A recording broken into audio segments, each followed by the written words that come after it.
दिखाई नहीं देता, कहते ध्यान से देख, ध्यान से। कहते यही पड़ी थी, अभी यहाँ पड़ी थी लेकिन दिखाई नहीं पड़ी आंख से। ये कहते ध्यान से देख कर मिलेगी। तो ध्यान से सुनना जब बात समझ में आए। तो मैं आप लोगों को शायद इन्हें बच्चों को आप लोगों को शायद सबको ना मालूम हो बाबा साहब कौन थे,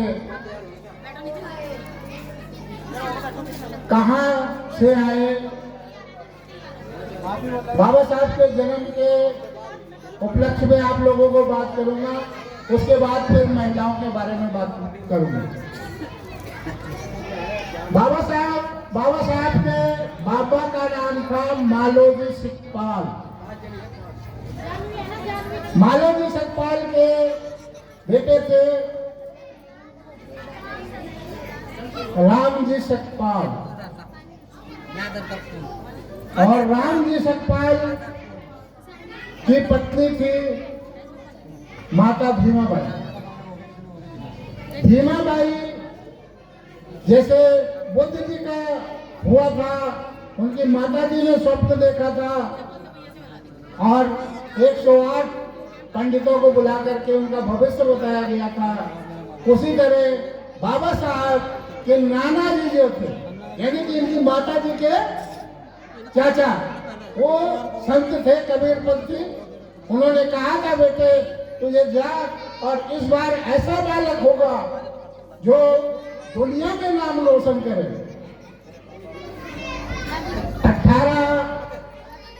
14 अप्रैल 1891 में बाबा साहब का जन्म होता है माता भीमाबाई के गोद से, और ये इनके 14 संतान थी। 14 संतानों में 3 बहन थी और 3 भाई बचे थे, बाकी मर गए। बड़े बेटे का नाम जो बचे थे उनमें बालाराव, उसके बाद आनंद राय, उसके बाद भीमराव। भीमराव 14 संतान थे, इसलिए इनकी बहन जो थी, बहनें भी बड़ी थी, तो पूरा परिवार इनको बहुत प्यार करता था। अच्छा, एक कहानी और है कि माता भीमाबाई और रामजी सकपाल जब बच्चा पैदा हुआ,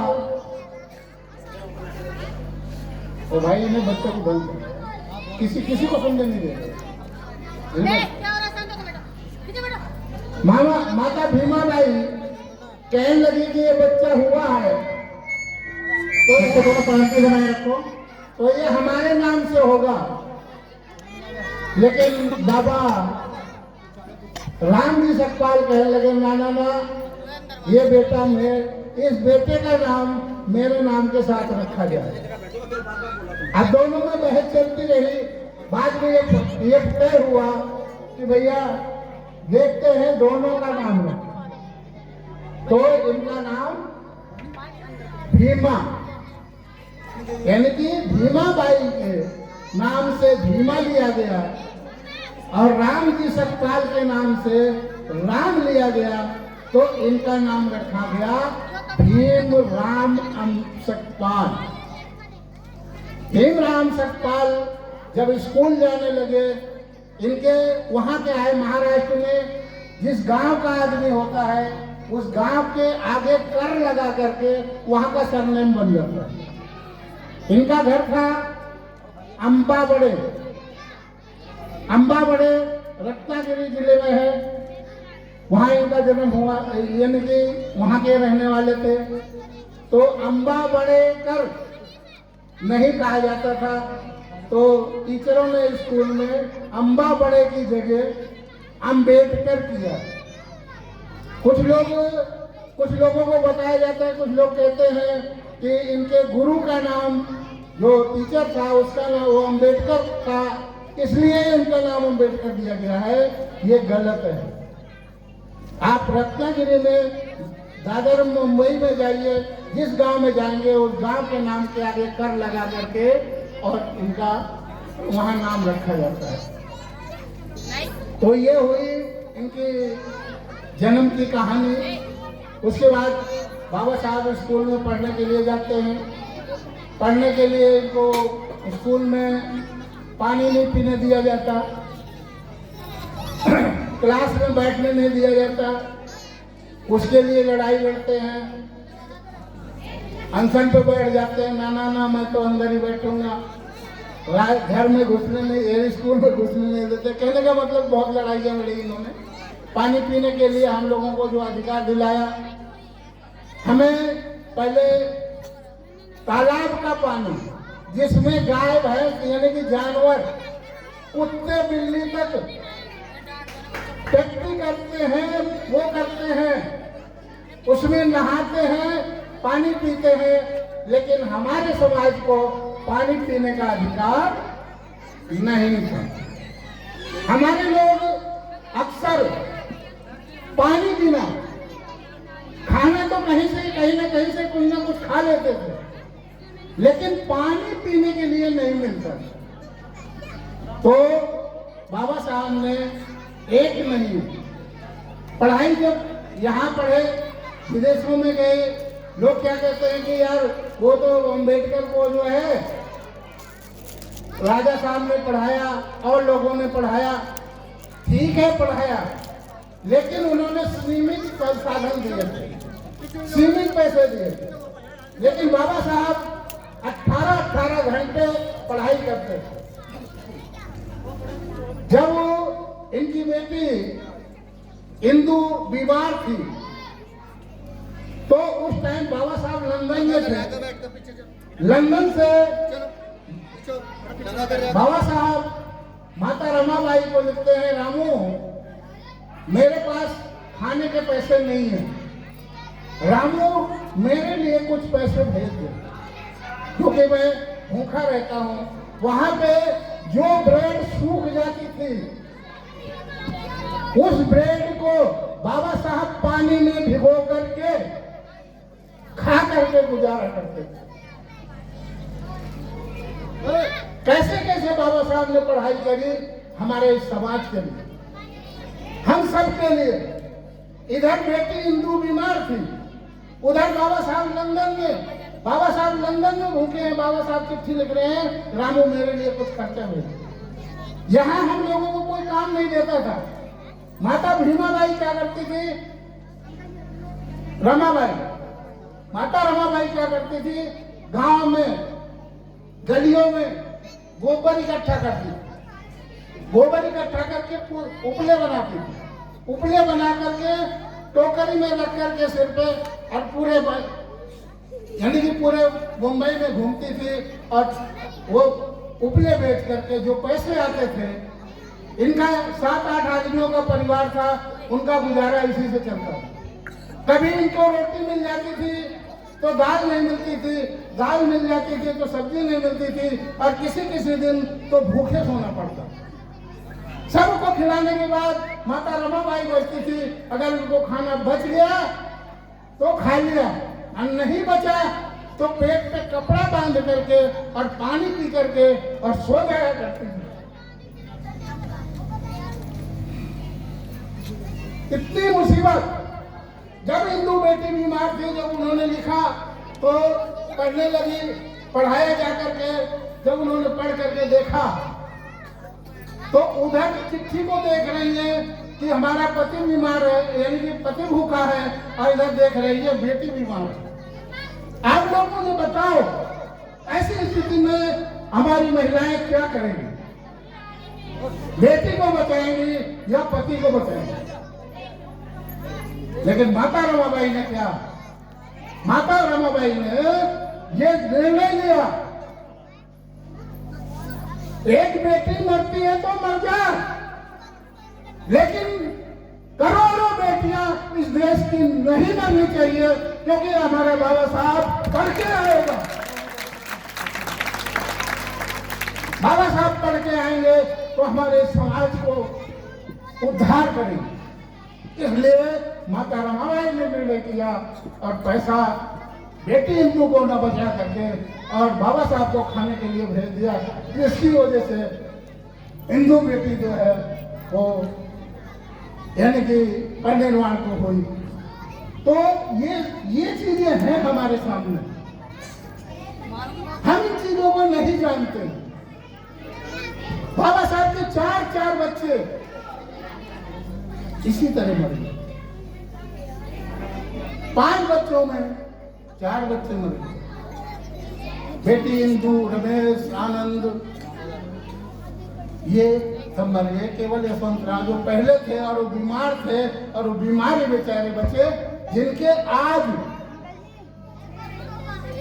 आज जो है उनकी पत्नी है, यशवंतराव की पत्नी है माता मीराबाई। मीराबाई अभी जिंदा है। अभी मैं दिसंबर में मिल के आया। 95 साल की हैं, 95 साल की हैं, चल फिर नहीं सकती हैं।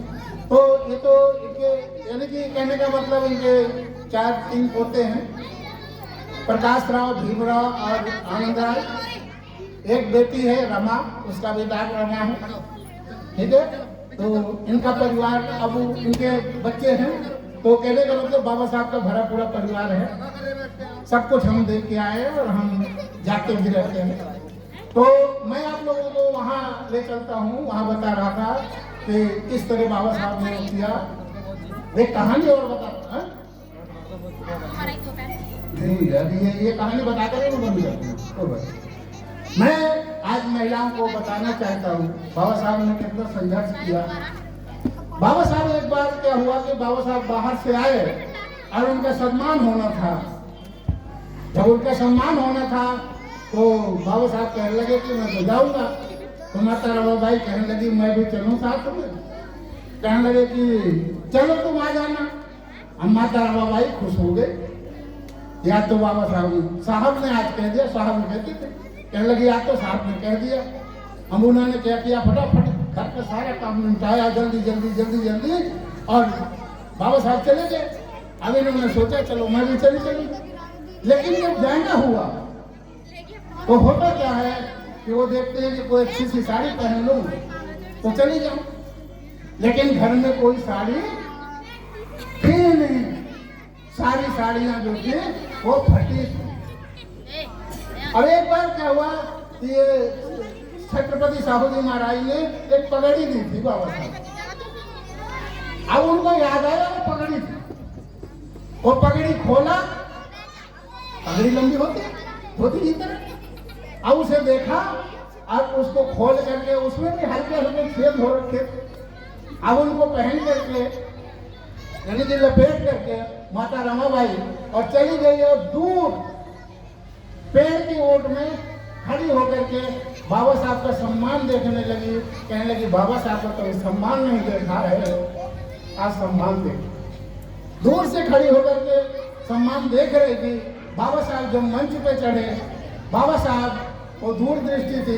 बाबा साहब ने देख लिया रमा जो है पेड़ के नीचे।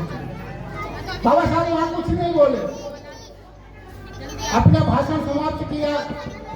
आए तो माता रमाबाई वहां से निकल चुकी, घर चली। बाबा साहब घर पहुंचे।